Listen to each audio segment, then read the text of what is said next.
Good afternoon, and thank you for joining today's webinar. My name is Jennifer Cooley, and I am the Education and Outreach Manager for the State Historical Museum of Iowa. The Iowa History 101 webinars, presented on the second and fourth Thursdays of each month, explore Iowa's history from pre-statehood to current day. You can learn more about this series and all of our programs on our website at history.iowa.gov. Please remember to sign up for each webinar you would like to attend, and don't worry if you can't watch live. All presentations will be recorded. Today, we will discover the fascinating history of Moses, Abbas, Yusef, and Ali Habhab, who immigrated from South Lebanon to Fort Dodge, Iowa, to become local entrepreneurs at a time when the city's gypsum mines became famous for plastering Chicago's White City at the World's Fair of 1893. A few housekeeping points before I introduce our speaker. Everyone came into this webinar on mute with cameras off. Closed captions are available by clicking the closed caption button on your screen. The webinar is being recorded and will be placed on the Iowa Culture page of YouTube in a few days. I have disabled the chat function, but if you have questions, please type them into the Q&A feature throughout the webinar. My colleague Matt Beyer is watching that feature and will prepare a list of questions for the speaker at the end of the presentation, but please note we may not be able to get to all of the questions. Now I'm pleased to introduce our presenter, Ashley Bavery. Professor Bavery is Associate Professor of History at Eastern Michigan University, where she teaches courses on United States immigration and ethnic history. Her book, Bootlegged Aliens: Immigration Politics on America's Northern Border, received the first book award from the Immigration and Ethnic History Society for its examination of unauthorized European immigration to Detroit before World War II. Her articles have been published in the Journal of American History and the Journal of Urban History. She is currently working on a book that explores early Muslim immigration to the Midwest, with particular focus on communities in Iowa, Illinois, Indiana, and Michigan. And now I'm very happy to turn it over to Professor Bavery to begin the presentation. Thank you so much. Thank you so much to Jennifer Cooley for the introduction and the invitation to give this talk, and to the State Historical Society of Iowa for hosting me on Zoom, this amazing platform that allows us to share research with people across the country and the world. And to Andrew Klump as well, the editor of the Annals of Iowa, who connected me with the Society. And so the histories and stories I'm going to share today are very much a work in progress, and they form part of my larger book project, which looks at the founding of mosques in the Midwest, particularly in Chicago and Gary, Indiana, to explore how Islam became an American religion before the 1960s, which is when many people imagine large numbers of Muslims started coming to the United States. So each chapter follows one person or family to shed light on what life would have been like for migrants from Syria, Lebanon, Palestine, or Bosnia during the early 20th century. And my story starts, actually the first chapter starts in Fort Dodge, Iowa, with the Habhab family, who were the first Muslims in Iowa and maybe in the Midwest. And it particularly follows the eldest brother Abbas, because he's the father of the next Zina Habhab Hamod, who I follow in the second chapter, to Gary, Indiana, to illustrate what industrial life would have looked like for a Muslim woman in the early 20th century. And I've learned that, and so I'll turn here to my introduction. And then, so here is the Habhab family for you to take a look at. So I've learned that some of you, and this is the main photograph that I have of them, so you'll see this in different parts quite a bit. I've learned that some of you are who are tuning in are descendants of the Habhabs, are part of the family, and are interested in my sources. So I'll just give you a little background in the people that I have spoken to. And again, this is research in progress, so I would be happy to speak with more people if you have more information or would like to be interviewed about your family history. But these are the people I've spoken to over the last 3 years in Cedar Rapids, Iowa, over the telephone, or in Gary, Indiana as well. And beyond these oral history interviews, I have also gotten a lot of my sources through primary sources, which have been accessible through ancestry.com, which is this amazing database for historians and genealogists that contains US Census, immigration records, draft records, city directory records, through the Fort Dodge Messenger and a couple other newspapers in Iowa, which is accessible through newspapers.com. And then a couple other databases and archives, which is the Sam Hamod papers. Sam Hamod's mother, Zina Habhab, was born in Fort Dodge, and he has written a memoir that discusses his mother's background, and it's in the University of Iowa Special Collections. And the Ferris and Yamna Naff papers at the National Museum of American History in Washington, D.C. So one of the earliest historians of Arab American history, Alixa Naff, took a car and drove around the country and interviewed people in between the 1970s to the 1980s, interviewed Syrian and Lebanese family members, and she interviewed Mohammed Habhab in 1980 in Pottsville, Iowa. So that interview is in the National Museum of American History in Washington, D.C. So those are the large, the sources that I'm drawing from this presentation, not from the entire book. So I'll just get started with the kind of story I'm going to tell. So we'll start with Ottoman migration. So at the turn of the 20th century, thousands of peasants in particular left the Ottoman Empire for the United States. And many of them didn't quite fit in when they got to the United States, but they would very quickly. And most of them were fleeing economic depression. And these men and women hoped to work in the Americas. And then many of them wanted to actually return to villages in Greater Syria, Turkey, Albania, or Bosnia and Herzegovina with enough money to buy land of their own. Most did not plan to come and settle in the United States. That would come later. And while most did return, actually, a growing number began to settle in the United States, particularly in the American Midwest. And this is because there's this new set of railroad lines that are starting to connect this constellation of mines, mills, and slaughterhouses, which brought work and people to the Midwest. And so today I'm going to talk about this one Syrian family who left what is now Lebanon for Fort Dodge, Iowa, to become the first Muslim family in the region, in the state, and probably in the Midwest. So we'll start here with Abbas Habhab. Here he is. He's the eldest of four brothers who's living in Kafaruna, a village in the Jazin Valley. Here it's here you see the town. Just this is a contemporary map that gives you an idea of where this is, south of Beirut, pretty far south of Beirut, and inland in the valley. It's a village in the Jazin Valley in the Ottoman province of Greater Syria at this time. So his family was Shia Muslim, and for generations, his family would have cultivated land for the wealthy Jumblat family. And the Jumblats were Druze Muslims, and which meant they belonged to a small religious sect that had long wielded power over Muslims and Christian peasants in the region. But things changed in 1860 when Abbas's father Hamdan would have witnessed and may have even participated in a series of bloody uprisings in which Maronite Christian peasants overthrew their Druze overlords, and they ultimately ended the Iqta, or feudal system, across Mount Lebanon and across the Greater Syria.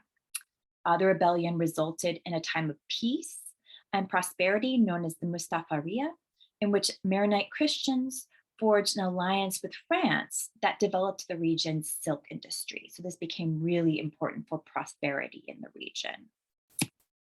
In the fertile Jazin Valley, Abbas and his family, the place Abbas and his family called home, was the perfect site for mulberry trees, which were what silkworms needed to survive. And soon, orchards full of fragile seedlings pushed out smaller farms and covered the terraced hills of the region. Whether they participated in silk production or not, rising prosperity meant that Abbas's family could probably buy coffee, rice, and sugar, which were luxuries that previously had been reserved only for nobles. They also may have been able to educate some of their children, which again would have been something that would have been new for this generation. So they were coming into more of a middle class at this time. But in 1890, silk prices fell, which would have plunged the region and perhaps the family into harder times, if not poverty. The Habhab family realized soon that sending a son to the Americas would represent their only way of getting enough money to feed, clothe, and educate their children, particularly to the standards that they had been hoping for and started to become accustomed to. So they began the process of raising money and choosing a son who would travel abroad. Abbas made the most obvious and willing candidate. He was nicknamed the Bull by local villagers, and he was a large, broad man. He had a big frame. He was very strong. He had a reputation as an expert fighter, and he really wanted this overseas adventure. But as the eldest son, he bore the responsibility of maintaining his family's land. And so it fell on his slightly younger brother, who was younger by a year or two, looks like from census records, to migrate to the United States. So Musa, or Moses, as he would become, who's pictured on the left here, it was his responsibility then to travel abroad and better their family's fortune. So he left, some family members say about 1886, definitely before the turn of the 20th century. So sometime between 1886 and 1900, Musa set out, and his choice to leave his village took courage, but it was not extraordinary at the time. By the 1890s, migration had become normal, and it became an expected way for many sons, fathers, and brothers to support their families across the Ottoman Empire. And in fact, at the turn of the century, 1/3 of Mount Lebanon and Greater Syria's population left for the Americas, which is such a large percentage. And we don't know the exact route Musa took to reach the United States, but it's certain that his passage between Greater Syria and the Americas was both expensive and dangerous. Tickets, hotels, and bribes usually cost migrants upwards of $60, which would have been a small fortune for a peasant family. And Musa may have supplemented the sum by asking for money from village lenders. We don't know exactly how he raised the money, but he would have set out with more money in his pocket than he probably had ever had in his life. And he probably walked or took a horse and cart to the local coastal town of Sidon, which you see pictured here in 1890, where Ottoman efforts to curb emigration meant that he would have needed to pay a seraph to smuggle him to Beirut. So he would have had to get to Beirut somehow to get an ocean liner across the Atlantic. Once in Beirut, he could board a steamboat to Marseille, where local concerns about immigrants and disease would have meant that he would have had to quarantine for 2 weeks on the Ile de Friol, which right here we see the island here, which the Ile de Friol was this little archipelago off the French coast. And the French authorities made immigrants from Syria, Greece, and across the Mediterranean quarantine there because they thought they were bringing in disease. So they would have had to stay there for 2 weeks. And the problem is that often staying on this island meant that they picked up diseases before heading off. So it was not actually a foolproof method of keeping disease out of France, but nevertheless, he would have had to stay there. So from Marseille, Musa purchased tickets for New York City, maybe because he had relatives or friends in the United States, but also it could have been just that he caught the next ship to disembark across the Atlantic. So most migrants from Greater Syria saw the Americas as this kind of vast and undifferentiated land of opportunity, and were just as likely to choose New York as Rio de Janeiro, Buenos Aires, or Veracruz, Mexico. And sometimes a local hotel owner had an agreement with a particular shipping company and routed clients that way. So it wasn't necessarily many migrants knew someone and wanted to go to New York or to Rio de Janeiro, but some just wanted to go to the Americas and would take the next ship out. And here's a French newspaper advertising South America as a great place to find work. And in Spanish-speaking countries, Syrian migrants became Juan or Francisco, while in the United States, they called themselves Sam, Joseph, or Ali. And usually things that mirrored their names that they had in Arabic, but not always. Sometimes they chose completely new names. And so they would have crowded onto this great deck and come into New York Harbor. And Musa would have looked like the hundreds of thousands of other Europeans filing through the gates of Ellis Island every day. But as a Muslim, he represented a small yet steady new minority of immigrants that both fascinated and alarmed immigration inspectors. And I'll talk a little bit about some of the barriers to immigration that Muslim immigrants are facing later on in the talk. Meanwhile, though, Abbas, who remained at home working on the land, faced daily reminders of America's riches. By the 1890s, written advertisements for shipping agencies appeared even in the smallest villages, and returned migrants started to build these great homes that became testaments to America's money and success. In his village, even the wealthiest peasants shared 1 or 2 bedroom stone hovels with parents, wives, siblings. In the winter, sometimes sheep and goats would come into the home as well. And so silk money had meant that these families could buy homes with better masonry and maybe a clear division of between people and animals. But what really brought wealth into the region was return migrants and the money they brought back. So migrants who returned home from Rio de Janeiro, Buenos Aires, and New York started to pour American dollars and pesos into what became known as Central Hall homes, which were the kind of classical architecture of Lebanon. And these stone houses, which became iconic in Lebanese architecture, had this large interior room with 4 smaller rooms on each side. And some of them were bigger than others, but this is a standard Central Hall home. And sometimes they were decorated with Arab Islamic ornamentation. And they could have been anywhere from between 140 to 200 square meters. And they would have seemed palatial to Abbas. And they would have, their red roof tiles would have looked like kind of the epitome of sophistication and style. So within 2 years, Abbas and later his younger brother Yusef would have embraced their mother and promised they would return soon, and they followed their brother to New York.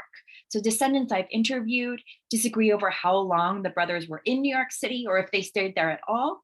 But given the fact that New York was usually the first stopping point for new immigrants, particularly Syrians, they probably convened there. In New York City, they would have settled in Little Syria, which is this part in yellow right down here in New York. Let me see, here's Little Syria. And which was several blocks in New York's Lower West Side between the Hudson River and Broadway. And but Little Syria was super crowded, and there were tons of Syrians and Turks who crowded into tenements that reeked of garbage and human filth. And New York didn't actually have the work opportunities that the Habhab brothers were looking for, so they decided to relocate. We know that Musa worked in the mines of Pennsylvania for a little while before deciding to visit a fellow Syrian who was a Christian named Ferris Daniel, who had settled in Fort Dodge, Iowa, and had sent word of the opportunities in Iowa. So at least Musa probably went first. They may have all gone together, but it seems like Musa went first. And so by the early 1900s, railroad lines, here we see, this is a map of the railroad lines of Iowa in the early 1900s. So railroad lines had connected these once very sleepy farm towns of the American Midwest, and they fueled the rise of factories, packing houses, and these thriving immigrant communities. And so Iowa in particular drew Southern Eastern Europeans, Mexicans, and a sizable African-American population to jobs in railroads and mines, coal mines, and in meatpacking. Two towns straddling key rivers, Cedar Rapids and Sioux City, soon became kind of the heart of Iowa's meatpacking industry, as you may know. And laborers packed into boarding houses and shanty towns in both these cities by the thousands. And here we have the railroads that are connecting the towns in Iowa. And growing populations meant that a new consumer base in Cedar Rapids and across Iowa demanded more goods. So a man named Tom Bashara, who was a Syrian Christian from the Bekaa Valley, launched a dry goods depot that sold to the local community and employed an army of peddlers who would have fanned across the state in all directions. As fellow Syrians, the Habhab brothers found work probably with Bashara's company and set to work selling to the German farmers who'd settled in the region in the prior decade. And some of them learned German words, the German words for needle, lace, and salt before the English ones. And they're steering these rickety horse-drawn carts across the Iowa prairie. By the early 1900s, the Habhabs became part of a sizable Muslim community extending across the railroad from Cedar Rapids to Sioux City and north to Sioux Falls, South Dakota. And in fact, 35% of the Syrians in South Dakota were Muslims, which is a large number, right? There's kind of an idea that most of the early Syrians who came to the United States were Christian, which was true, but particularly in Iowa and South Dakota, there was a large Muslim population that came and then brought friends, brothers, family members to join them. And they called, and so in 1902, the Sioux City Journal profiled what they called Syrian department stores on wheels, which were this 200 men, they said, with single horses and carts who journeyed from farms to Indian reservations across Iowa and Nebraska and the Dakotas. And the Habhabs would have been part of this army of peddlers at first. They peddled, we do know that they peddled when they first got to Iowa. So this growing Muslim network brought the Habhabs to Fort Dodge, which was an Iowa town with a booming economy.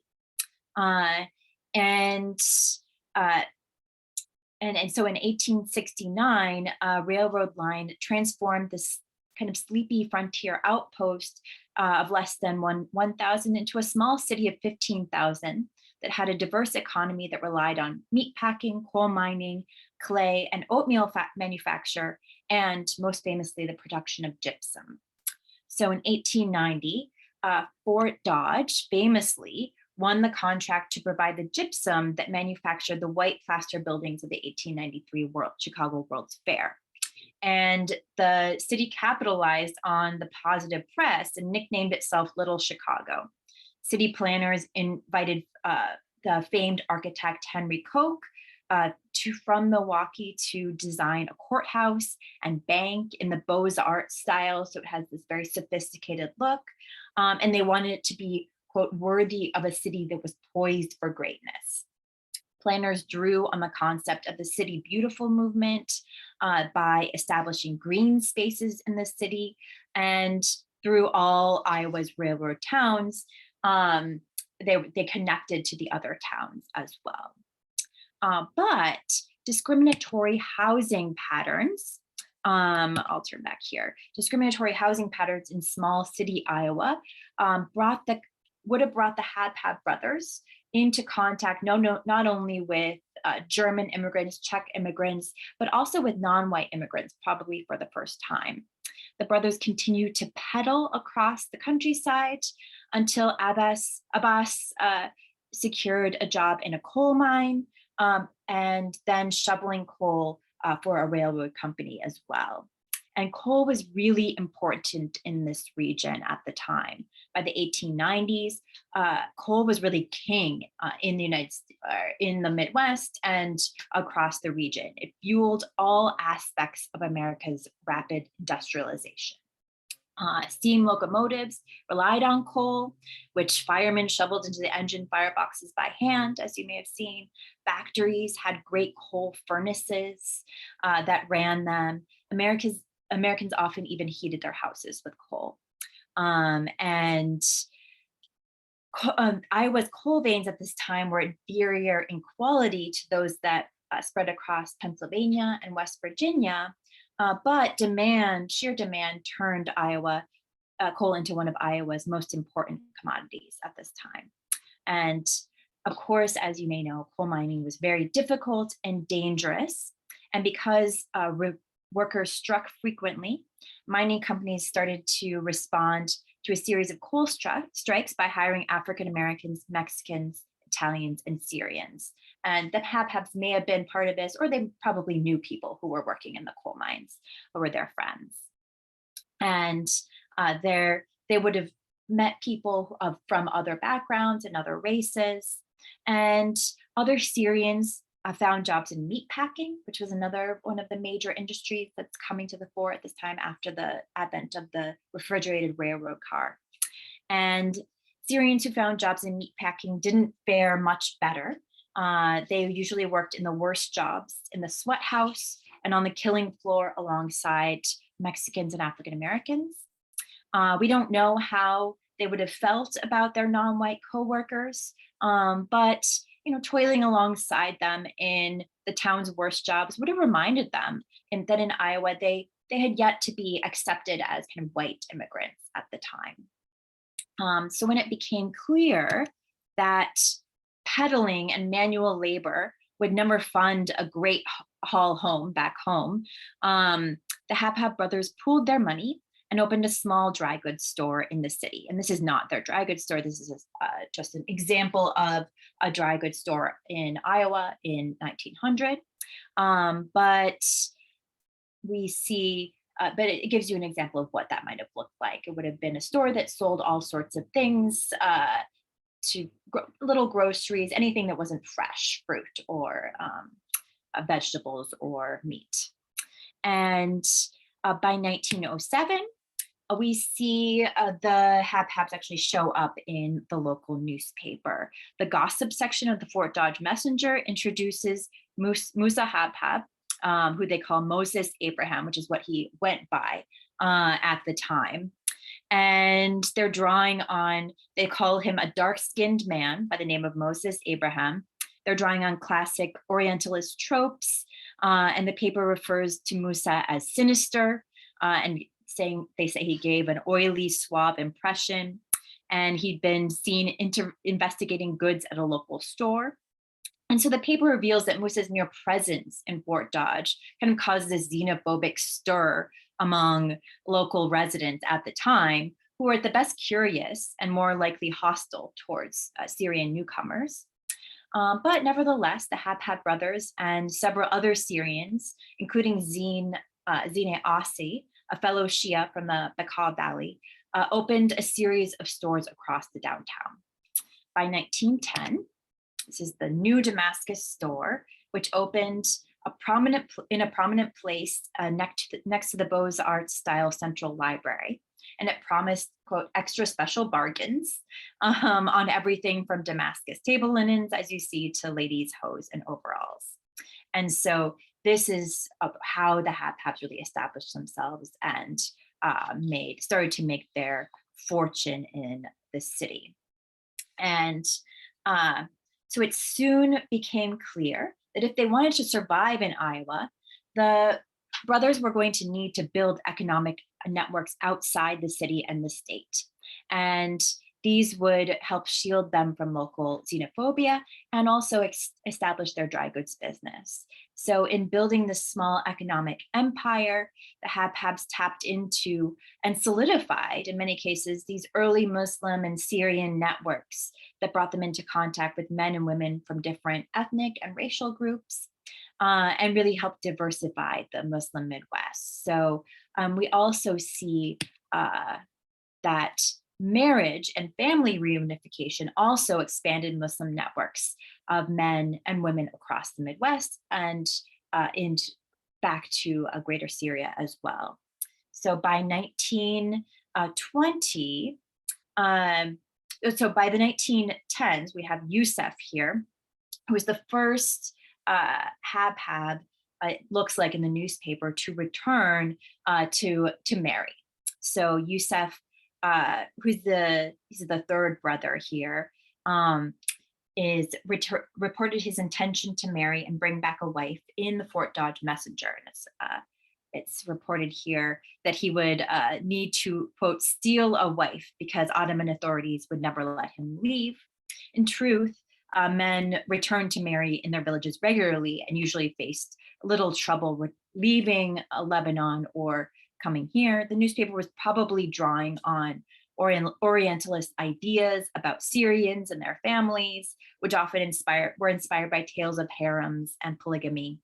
But really, Muslim men like the Habhabs aspired to only one wife, and the women they brought into their families had tremendous power over their growing households. So again, these were not women who were going to be enslaved in their households. They were going to be working members and were going to contribute.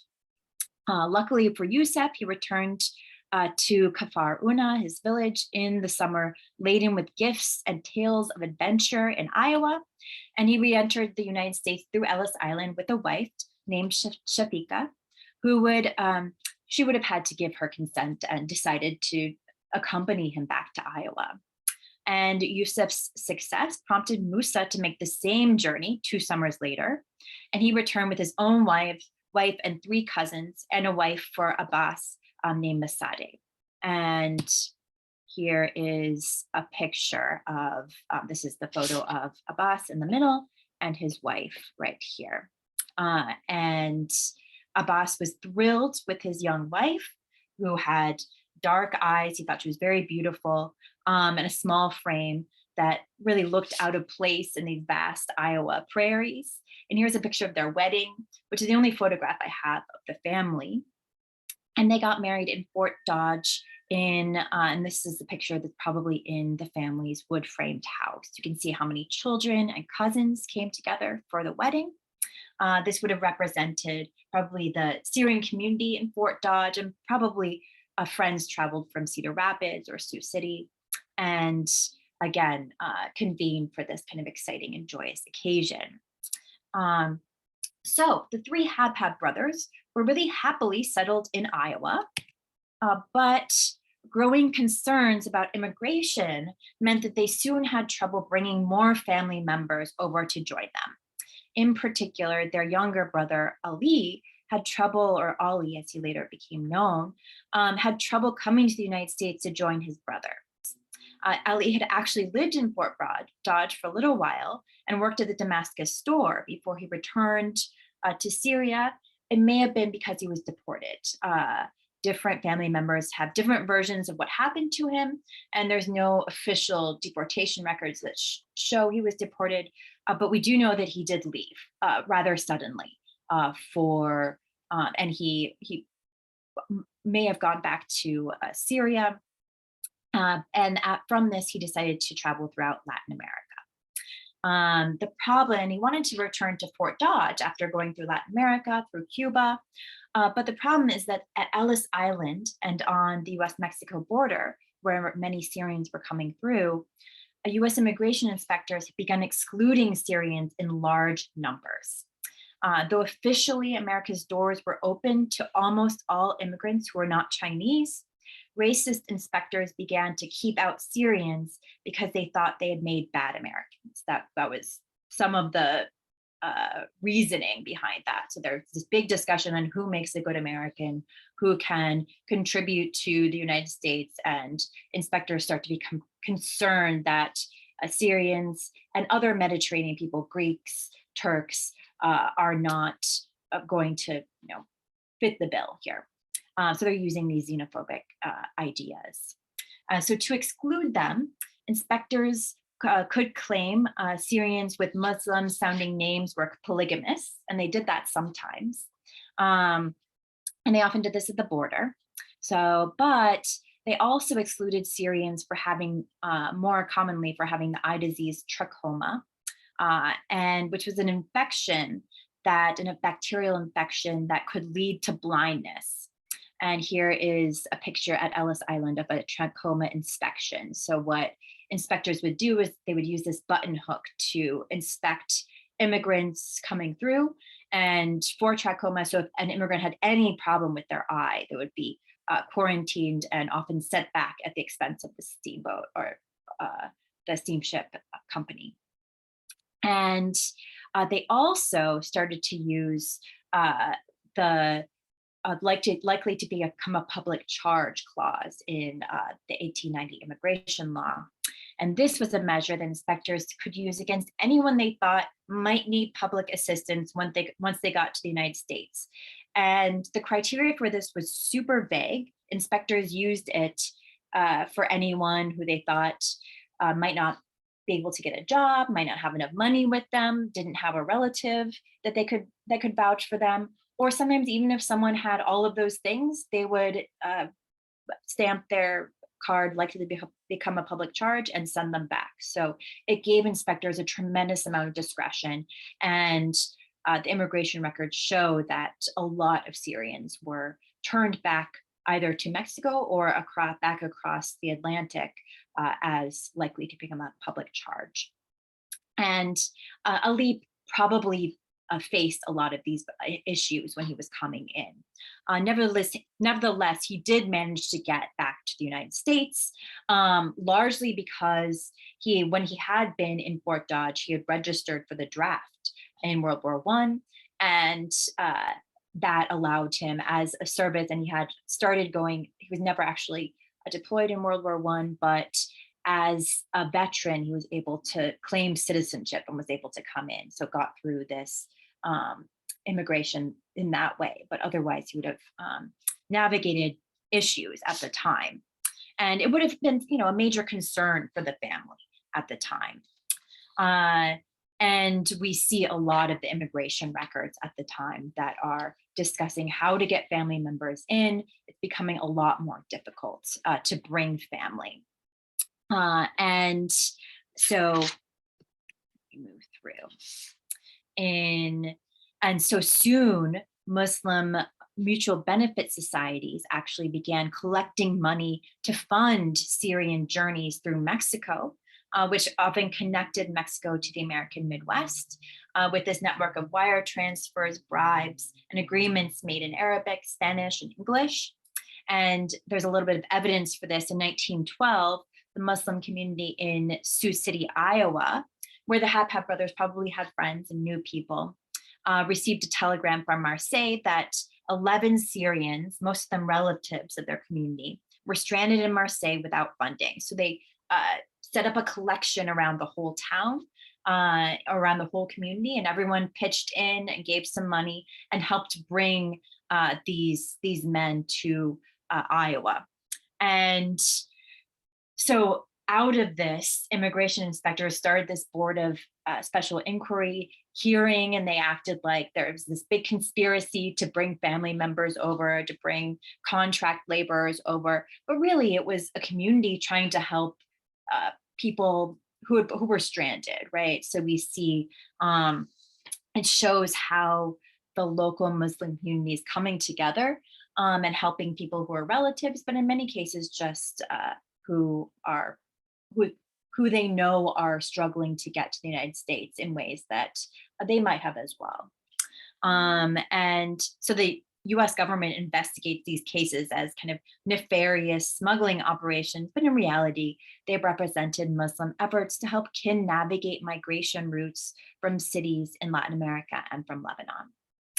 So, as the Habhab brothers raised families in small town Iowa, male dominated Muslim networks based on trade and economic partnership transformed into kind of family communities that would have been bonded by friendship, a marriage, and this kind of pressing need to maintain Islamic traditions and values in the Christian Midwest.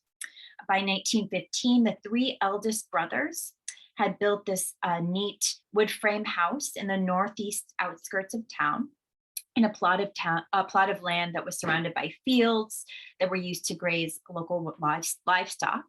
The house was small, but after this thatched and stone dwellings of Lebanon, it would have seemed luxurious. And the brothers settled in with their new wives. And as the brothers diversified their business ventures into real estate and trade across the Midwest, their wives raised families of 7, 8, and 10 children. For Abbas in particular, his young wife Masada had a baby nearly every year. And so they crowded their house with this constant buzz of activity. She first gave birth to 4 girls, and the family would have been praying for a boy, and finally the girls, she bore a baby boy named Hamod, who would have been the heir to the Habhab name. And the other brothers also had large families. So again, there was this growing network and family that stretched across the region. Meanwhile, the Habhab brothers made themselves fixtures in this what became a rough mining outpost, which built alliances with other newcomers who often didn't fit into the town's white Christian population. By the 1910s, Fort Dodge's original planners probably shook their heads in dismay when locals began to brag that Fort Dodge was called Little Chicago, not because it resembled the White City or Chicago, but because it specialized in bootlegging and vice.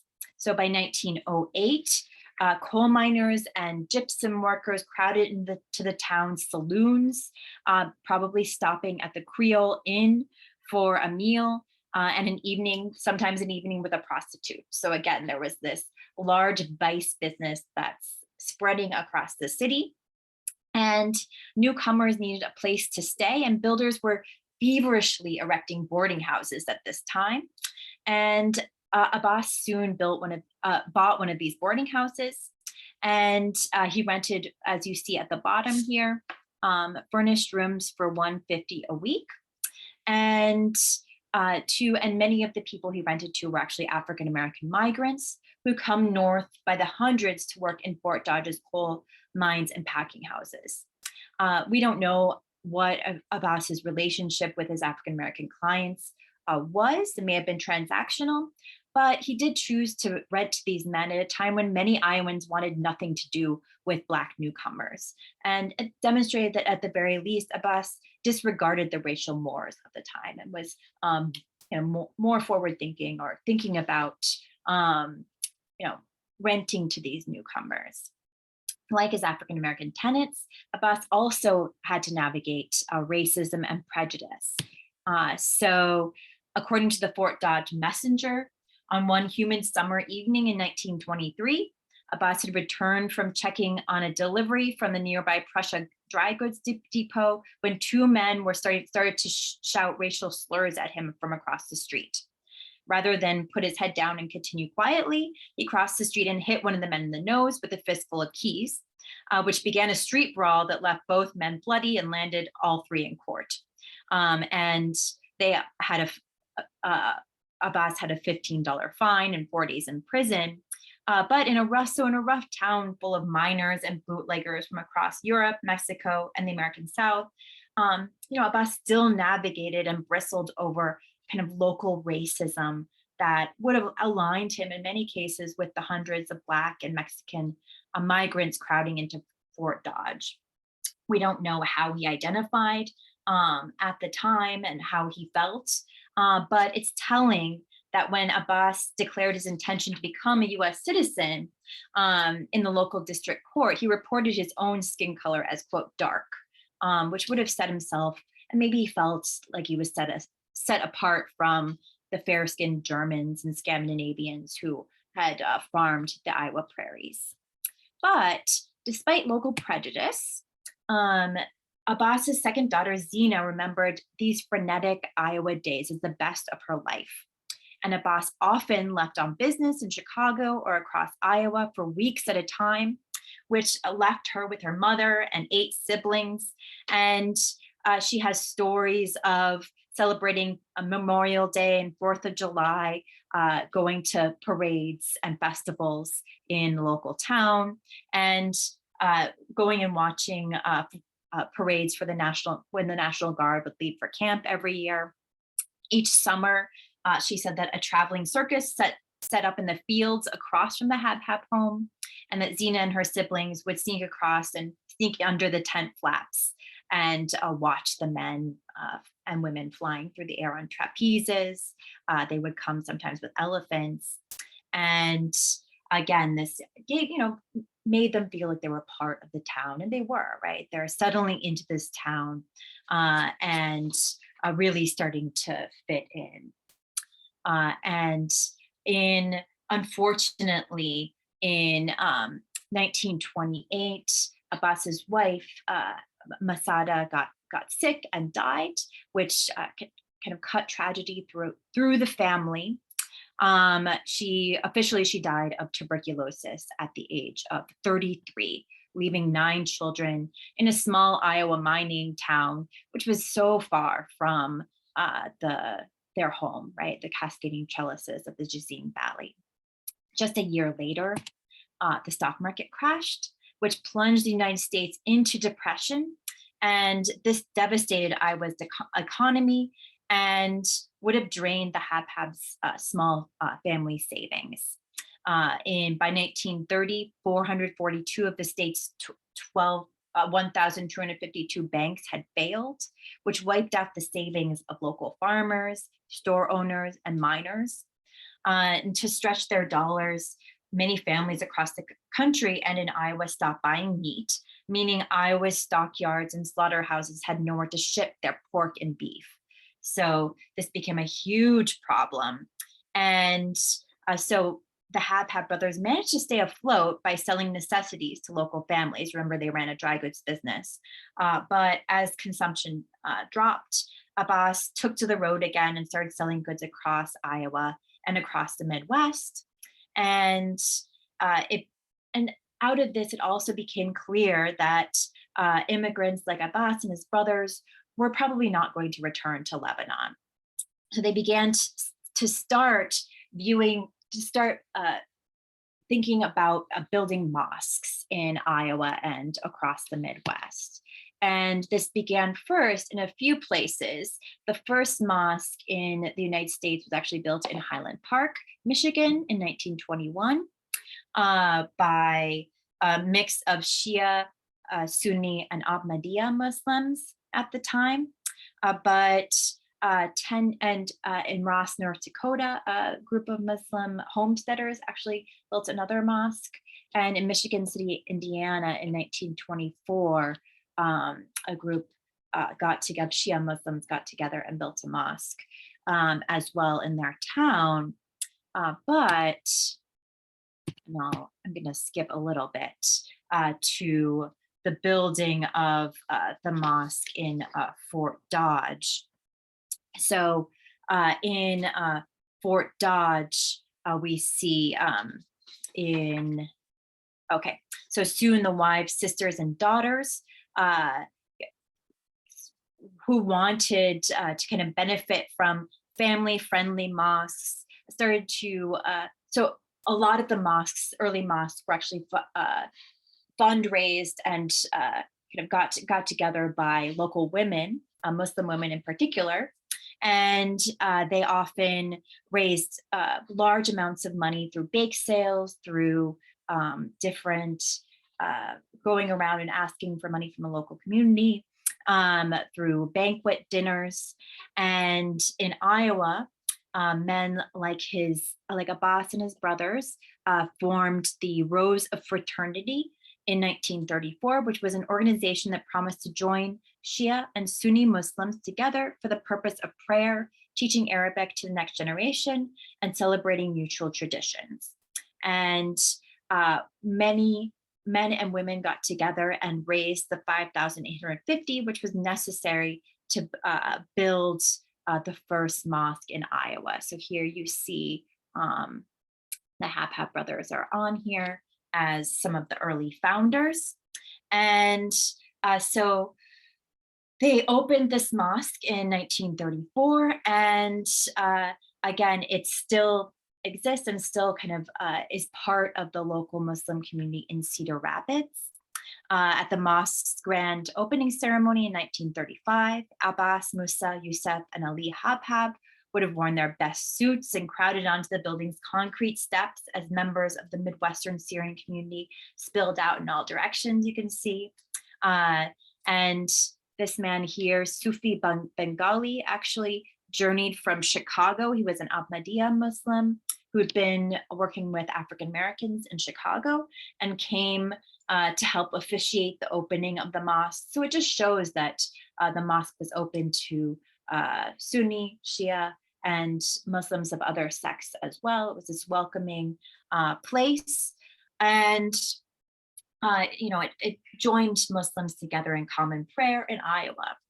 And so Abbas, Moses, Yusef, and their family became pillars of the Fort Dodge community, and they appeared regularly in the Fort Dodge Messenger over the next decades. So I'll just kind of end with some of the places that the Habhabs are showing up. Nosy Habhab becomes a boxing champion in 1936, and he shows up a lot in the 1930s. All of his, and he was Yusef's son, and he fought in the ring against men from across Iowa and the Midwest as well. Later, Nosy and all his cousins who were of age fought in World War II, representing America as Muslims. And Nosy's brother Anver was seriously wounded by German machine gun fire in Italy. And here's his picture here. And this is in the Fort Dodge or the Des Moines Tribune, but it's showing him picking out a Thanksgiving turkey, again, showing how American and involved they are in the local community. And Anver received a Silver Star for bravery.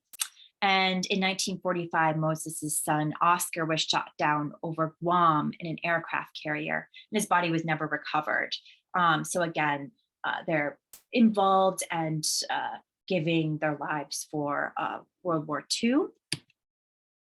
But continuing to kind of maintain Muslim traditions, in 1952, Abbas fulfilled his lifelong dream of completing the Hajj, the Muslim pilgrimage to Mecca, and the local newspaper covered the story. And in 1960, Albert Habhab, who was a World War II veteran and a local lawyer, ran for mayor of Fort Dodge. At the age of 34, he became the youngest mayor to ever be elected to the office, and he held the office for 6 terms. By 1975, he was appointed as a judge in the 2nd Judicial District and served for 14 years. So, and later he was elected to the Iowa Court of Appeals, so again becomes a pillar of the local community. So ultimately, I'm going to kind of end here, but today's talk has shown how 4 Muslim brothers moved to a small town in Iowa, became Muslim Iowans. They did face discrimination, particularly at first, when Abbas and his brothers had to work in coal mines and meat packing plants, pedal across the countryside, sometimes navigate jobs alongside Mexican and African Americans. But they did eventually assimilate into American society, and really many of them never tried to hide their Muslim religion and were very proud of it. They helped build a mosque in Cedar Rapids, Abbas completed the Hajj, again, that was featured in local newspapers. So really their story helps illustrate the kind of racial and religious diversity in Iowa and demonstrate the dynamic communities that continue to populate the state. So I'd love to hear your comments and questions about my research in progress. If you have any information on the families or on Syrians in Iowa, please email me, and I'd love to speak with you as well. But I'll end there and open up for questions. Well, thank you, Professor Bavery. We have some time to answer questions. And if you do have a question, please submit it through the Q&A feature here on Zoom. But please note, we may not be able to get to all the questions before the end of the day. Well, let's start off. I like this question to begin with. What started your interest in researching the founding of mosques in the Midwest? That's a great question. And so it actually started with my last book I wrote. I was writing a book about unauthorized immigrants in Detroit. And so I was looking into all these different immigrant communities. Most of the unauthorized people are Polish, different Slavic groups, and Italians. But one of the comments I received on my manuscript review was, well, there's a large Arab population in Detroit. How do they fit in here? So I started investigating a little bit. Most of the Arabs at the time, Muslim and Christian, were authorized, but I became really interested in the Arab community and then started seeing all these references to the Arab community in Michigan City, Indiana, and Cedar Rapids, Iowa. And I took a trip out to Cedar Rapids and kind of started to investigate. So that's how this all started. But I just became interested because I think people don't think of Muslims as part of this early generation of immigrants, and they very much were, and became really important populations in states where you don't expect them, I think. And to continue talking about research, through your research, how did you come across this family and then contact family members? So this was actually on my trip out to Cedar Rapids, Iowa. I visited the Mother Mosque in Cedar Rapids and was sitting with the imam there, and so he started to then call different people. A lot of my research has been just connections through people and family members. So he started to call different people, and pretty soon a man named Joe Ossie, who is the major member of the important descendant of the early Cedar Rapids Mosque, came and met with me, and then he started taking me around to visit and interview other family members of his around town. So I started kind of coming across people, and I was really interested in the Habhabs because, again, they're the first Muslims in Iowa, and they're related to a lot of the people who then later become important in Chicago and in Indiana as well. So again, they kind of show that the first generation starts in kind of on the Iowa prairies, right? And then many descendants start to move to other industrial sites, right? So, and they all remain connected. And this will be our last question for today to keep us on time. It's a two-parter though. Do you know if the Habhab family was one of the first Muslim families in Iowa? And the second part, were there other parts of Iowa where Muslim families immigrated? Yes, that's a great question. So there weren't that many actually in Fort Dodge, which is another reason I'm kind of interested in it, right? It's a small community, and it shows, how they're navigating life as a small and isolated group within a larger Christian community. But there was a large Muslim community in Cedar Rapids, in particular, and there was also a large Muslim community in Sioux City, Iowa, as well. And a lot of those immigrants worked in meatpacking, and then some then moved to Cedar Rapids. Most of the people in Cedar Rapids eventually started in peddling, and then opened dry goods stores and grocery stores by the 1910s to the 1930s. So they became actually quite successful in Cedar Rapids. So those are the largest communities. And then there were Muslims who lived in farms across the state and in small families. But many were connected because their children married each other, and they got together and then became large families. Perfect. And with that answer, we will bring this webinar to a close today. Thank you to everyone joining us. And we'd like to extend one last thank you to our presenter, Professor Bavery. We hope everyone will sign up for the Iowa History 101 webinars that take place on the second and fourth Thursdays throughout the year. There are many great stories to tell in the upcoming months. Now, for more information and to register for future webinars in this series, or to watch past recordings, you can check out our website. That's at history.iowa.gov. And while you're there, you can look in some other of our fantastic digital programs, such as our Goldie's Kids Club activities for young historians. There's something for everyone. We look forward to virtually seeing you all here again for our next Iowa History 101 webinar on July 27th. Thank you all again for joining us today, and have a great afternoon. Thanks, everyone.